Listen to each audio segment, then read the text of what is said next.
Bine ați venit, dragilor din Zodia Scorpion, oriunde v-ați afla în această lume.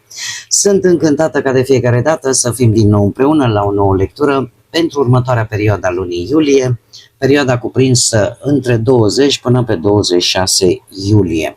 Așa că, dragilor, toți cei care aveți nu doar soarele, ci și luna, Venus sau poate ascendentul în Zodia Scorpion, această lectură este de asemenea și pentru voi. Ca de fiecare dată vă aduc aminte, este o lectură general colectivă, așa că vă rog să luați decât ceea ce va rezona cu voi.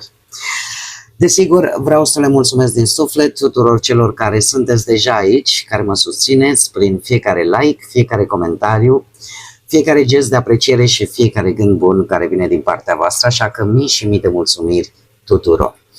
Iar pentru cei care sunteți noi pe acest canal, vă urez bun venit, iar dacă la finalul acestei lecturi simțiți că ați rezonat sau pur și simplu v-a plăcut, nu uitați să vă abonați, este gratuit și în felul acesta nu veți pierde niciuna dintre lecturile mele. Și acum, dragii mei, o lună în leu, asta este energia voastră pentru această nouă săptămână de iulie. Foarte interesantă această energie. Haideți să vedem despre ce este și vorba. Dragii mei, se pare că veți avea o anumită reușită, o perioadă în care voi sunteți remarcați, apreciați, răsplătiți pentru ceea ce ați făcut. Puteți primi o recunoaștere și să o primiți așa cu încredere, cu bucurie. Este o perioadă în care scoateți la lumină anumite talente, voi începeți să arătați lumii de ce sunteți voi capabili. Ideile voastre merită împărtășite, indiferent că e vorba de proiecte, de vreo pasiune, de vreun talent ascuns. Acum este momentul ca voi să le dați voie să se manifeste. Luați acest succes ca pe o sursă care vă inspiră, da? Și nu neapărat pentru a impresiona pe ceilalți. Pentru că această energie ne vorbește de acel lider, acel adevărat lider care îi încurajează și pe ceilalți. Așa că generozitatea, compasiunea în această perioadă pentru voi vă va aduce mai mult respect decât dorința de a demonstra ceva cuiva. Da? Așa că, indiferent că e vorba de bani, de oportunități, de o anumită influență, voi trebuie să o folosiți cu responsabilitate, să investiți în lucruri și oameni care chiar merită și să vă pregătiți pentru următoarea etapă. Pentru că chiar dacă acum sunteți într-un moment favorabil, asta nu înseamnă că succesul este 100% garantat. Da? Așa că continuați să construiți, continuați să evoluați fără să vă opriți din drum.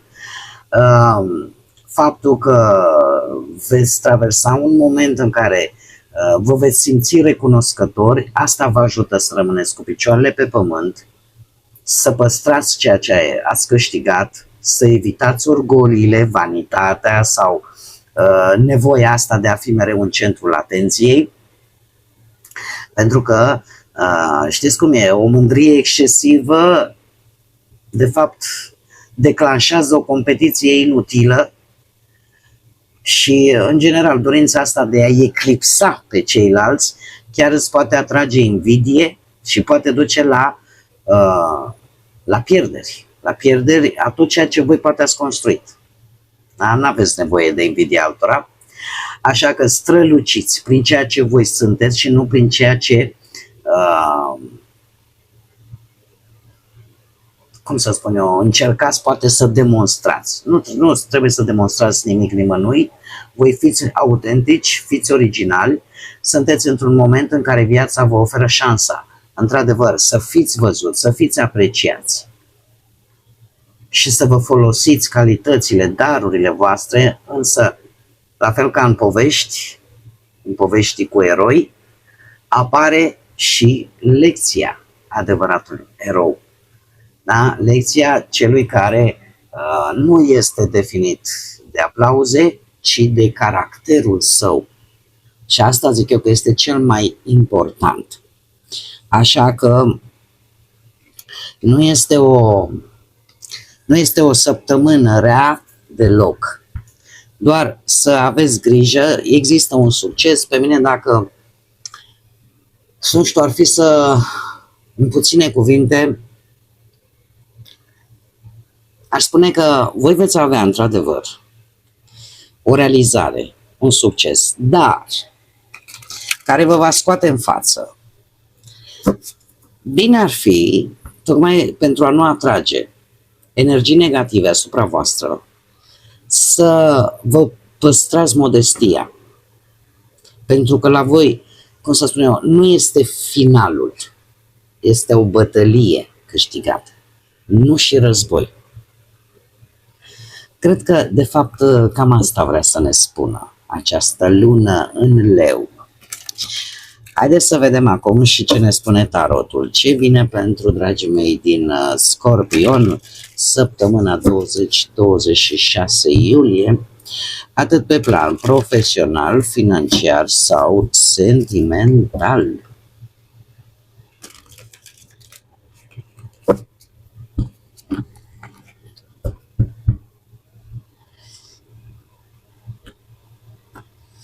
Să vedem.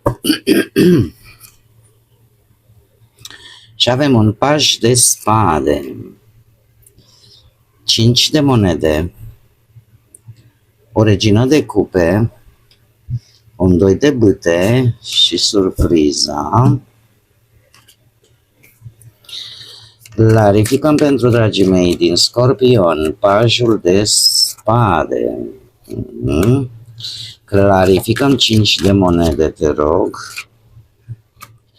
Clarificăm regina de cupe. Clarificăm 2-ul de bâte.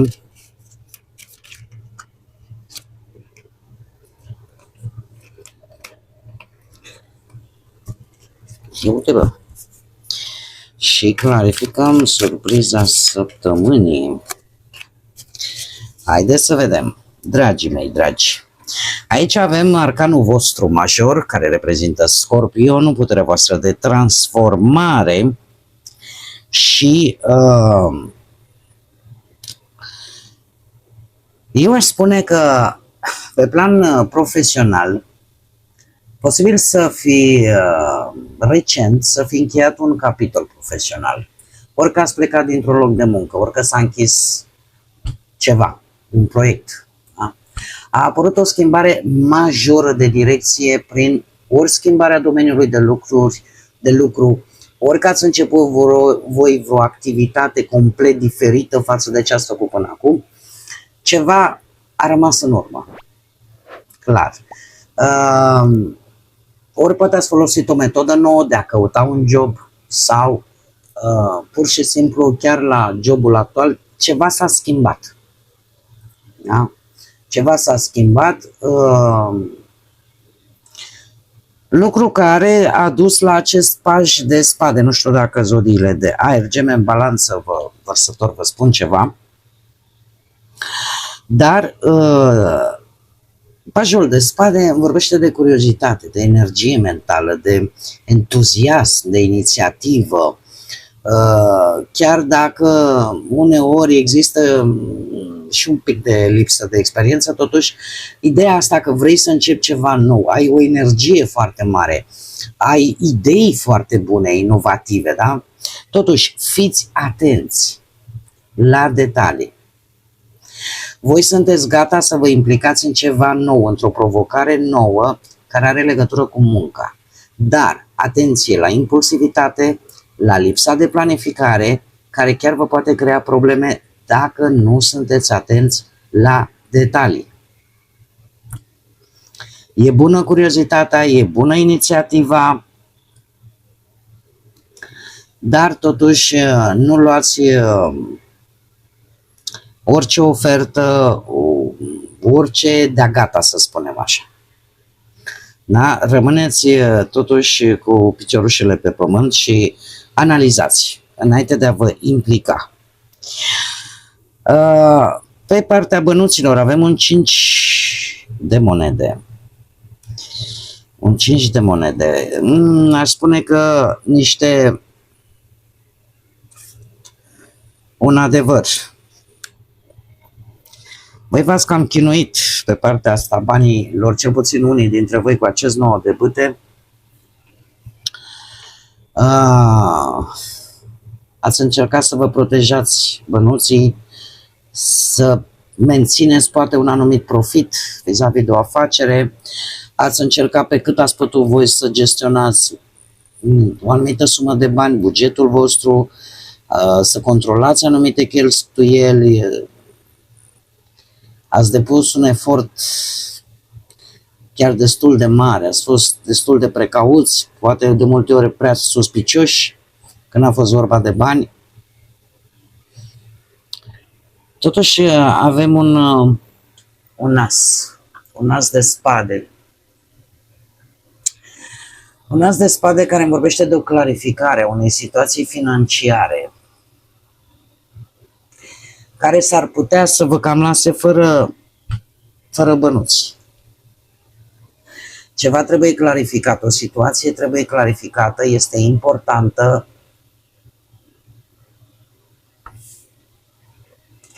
Voi se pare că veți lua o decizie, chiar dacă această decizie vă cam lasă fără resurse, să zicem așa. Vă pune un pic în dificultate financiară.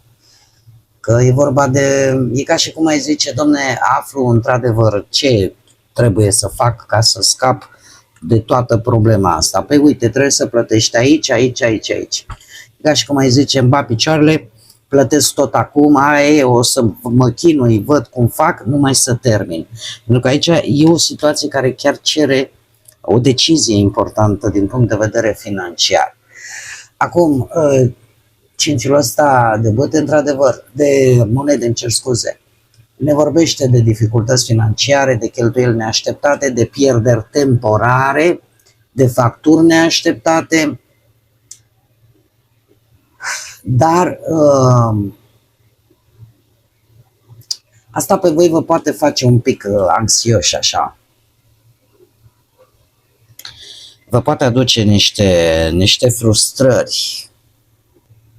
Pentru a trage o concluzie vis-a-vis de partea asta financiară și nici nu vreau nici să vă sperii, nici să vă creez o stare de disconfort, am putea vorbi și de, cum să spun eu, de faptul că voi alegeți să renunțați la ceva care nu vă mai reprezintă, tocmai pentru că există o anumită presiune financiară pentru o vreme, da?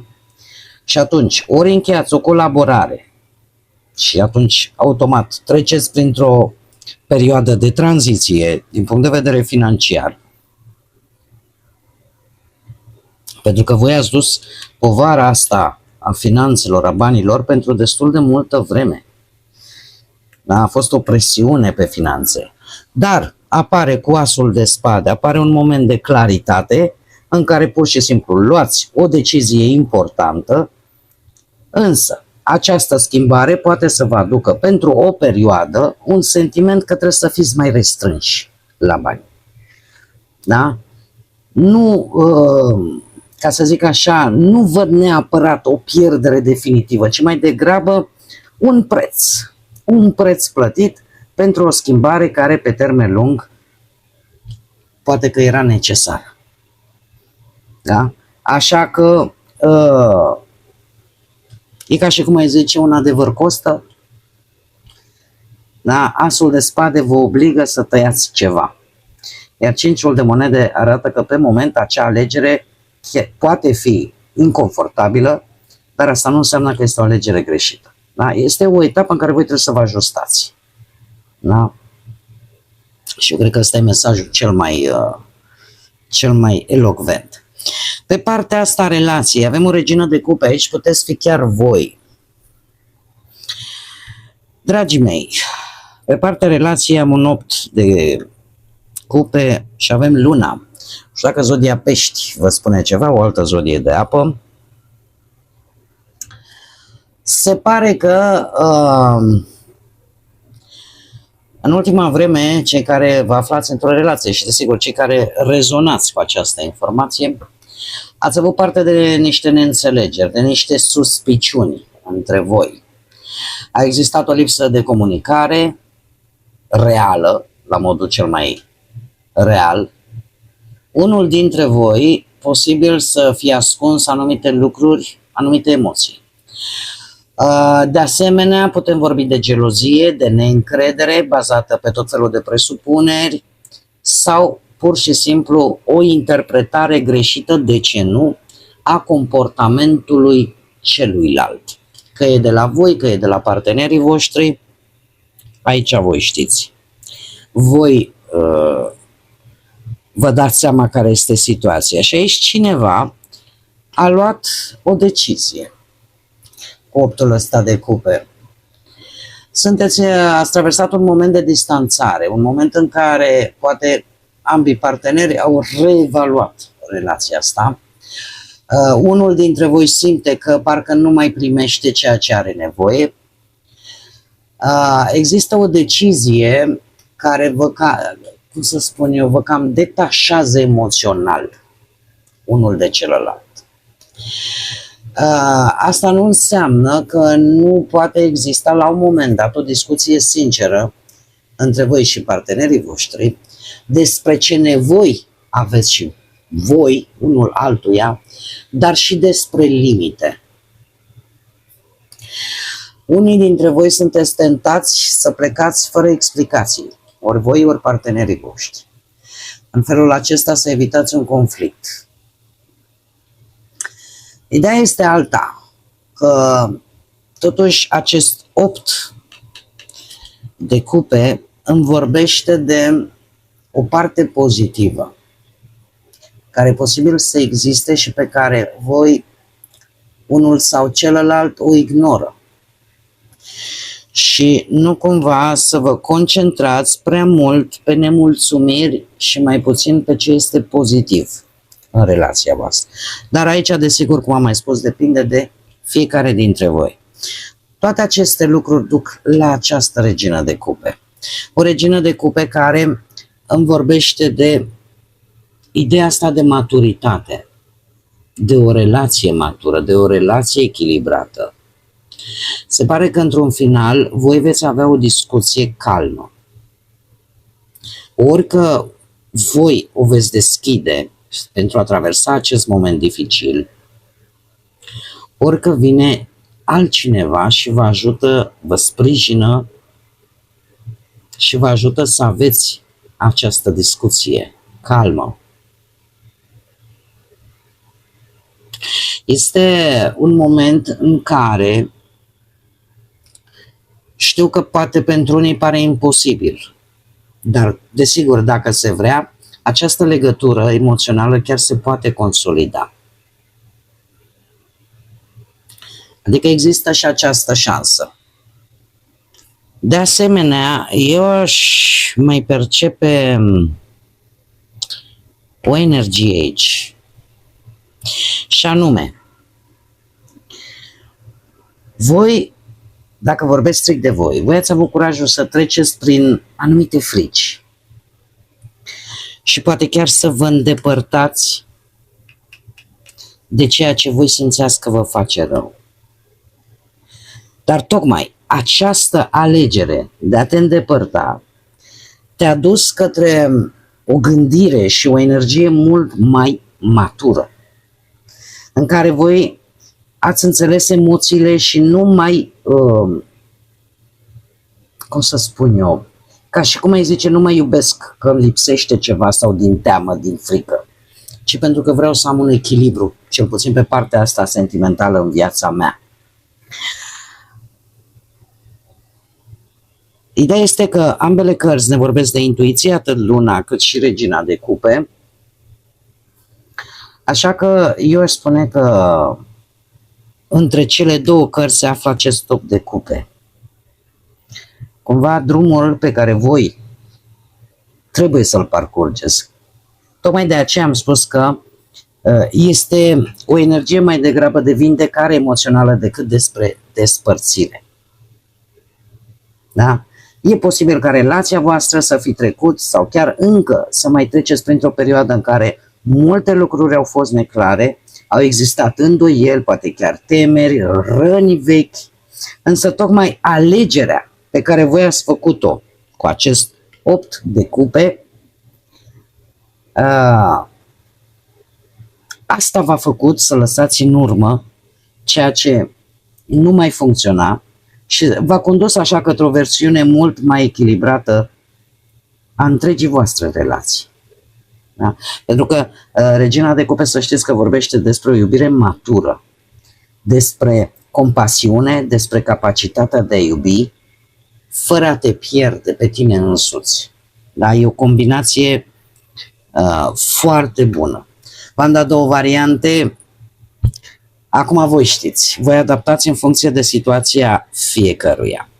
Cei singuri, avem un 2 de bâte, un rege de cupe,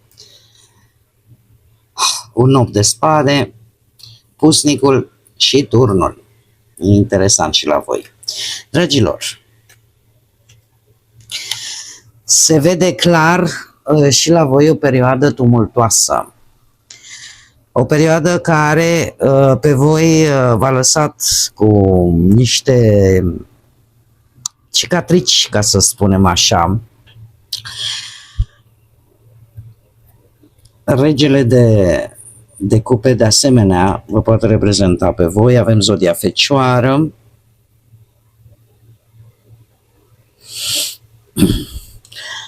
Voi probabil că ați trecut prin, ați realizat brusc că ceva din trecut nu era potrivit pentru voi. Și posibil să fi schimbat complet modul în care ai abordat relația respectivă. Asta te-a dus cu pusnicul aici să te izolezi. Unii dintre voi ați rămas singuri poate prea mult timp, așteptând acel moment perfect ca să te implici. Și uneori această izolare te-a făcut să pierzi șanse de conexiuni chiar reale. De ce spun acest lucru? Pentru că avem acest 8 de spade, un 8 de spade care îmi indică în acest caz o teamă de a fi respins. Îmi indică o persoană care se simte blocată din punct de vedere emoțional. Ezită să se deschidă din teama de dom'le, dacă mă implic, dacă mă rănește, dacă e un blocaj din cauza unor scenarii pe care e posibil să vi le fi construit în mintea voastră, care nu duce lipsă de imaginație. Ce se întâmplă? Că a apărut o energie matură la orizont, iar această temere, această frică există în voi. Este o energie calmă, diplomată, este o persoană foarte bine echilibrată din punct de vedere emoțional. Apare o persoană serioasă. Voi chiar puteți avea șansa, nu știu, poate să fie din alte zodii de apă, la fel ca și voi, Rac, Pești sau, de ce nu, poate chiar Scorpion. Cert este că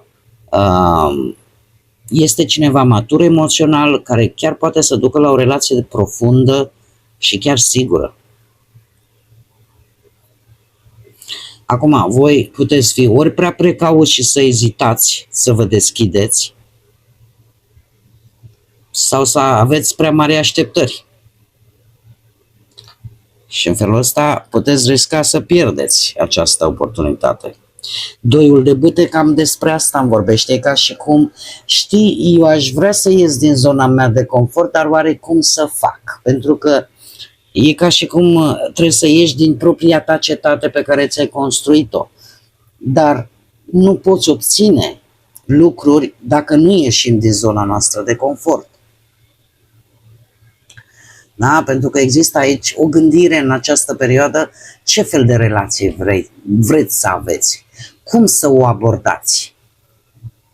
Să știți că există șansa unei întâlniri cu intenție chiar.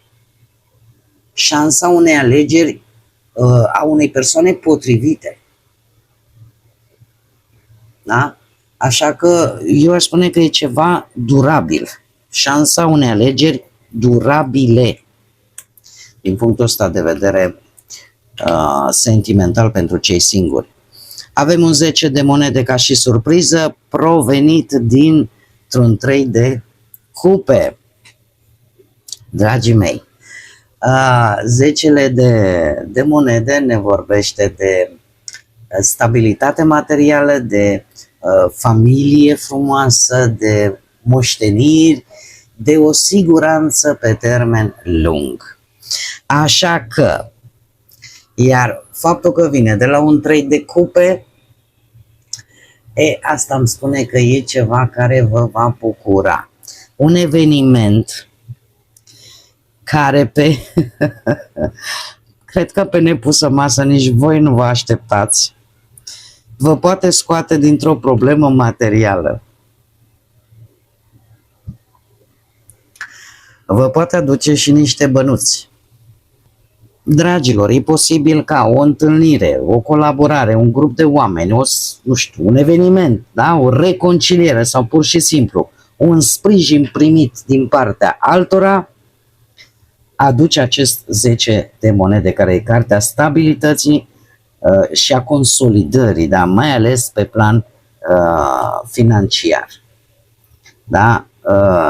Așa că surpriza pentru voi nu apare din izolare, ci apare prin oameni.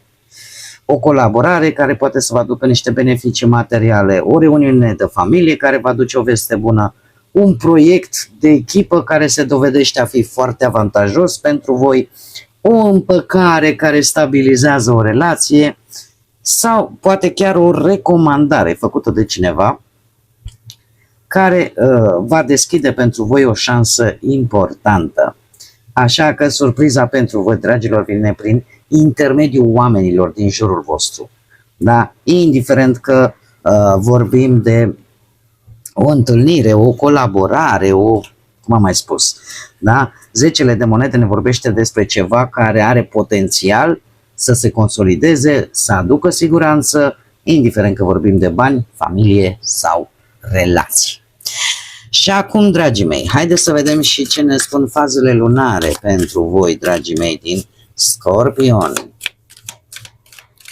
Să vedem care e mesajul final pentru dragii mei din Scorpion, perioada 20-26 iulie. Și avem o lună plină în balanță, găsește echilibru.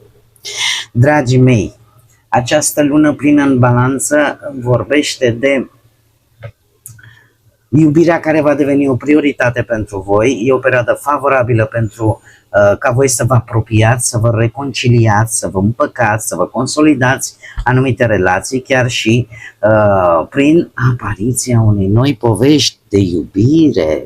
Da? Așa că căutați echilibru, căutați acele relații sănătoase, pentru că ele se construiesc prin respect, înțelegere, colaborare și, desigur, dorința de a avea același cel comun. Așa că înconjurați-vă în această perioadă de frumos, de artă, de muzică, de natură, pentru că sufletul vostru își găsește mult mai ușor liniștea și este un moment bun ca voi să vă organizați un pic viața, resursele, planurile, astfel încât să vă creați așa o bază cât mai stabilă pentru viitor. Și chiar dacă aveți de rezolvat, nu știu, situații importante sau chiar anumite conflicte, să știți că răbdarea, echilibru, chiar vă pot conduce la un rezultat cât mai corect și cât mai favorabil. Așa că cam acestea au fost mesajele pentru voi, dragilor din Scorpion, pentru această săptămână. Eu desigur vă mulțumesc tare mult că ați fost alături de mine, iar până data viitoare când ne vom reîntâlni la o nouă lectură, nu uitați, suflete frumoase, să gândiți înalt, să zburați înalt și desigur să lăsați ca pacea, liniștea, credința și lumina să vă însoțească la fiecare pas.